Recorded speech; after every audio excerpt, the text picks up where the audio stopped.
કરું છું ને એ રખે વાલ્મીકીને મેં વચન આપ્યું છે, પૂર્ણ નિષ્ઠાથી મારી ફરજ બચાવીશ. વચન વગી ન થઈ શકે.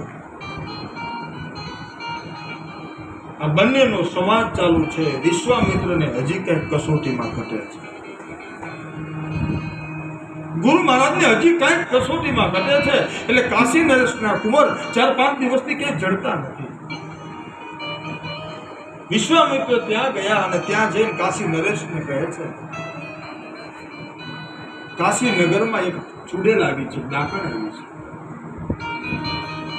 નાના નાના બાળકોને ઉપાડીને લઈ જાય છે, શમશાનમાં લઈ જાય, એની ચિતામાં શેકી નાખે છે, પછી પોતે ખાઈ જાય છે. તમારા કુંવરને મેં ડાકણ સાથે જોયો અને શમશાન બાજુ ડાકણ જતી મેં જોઈ, કુંવર એની સાથે હતી. કાશી નરેશનો હુકમ છૂટી ગયો. એના માણસો શમશાને આવ્યા. વિશ્વામિત્રએ એવી લીલા કરી.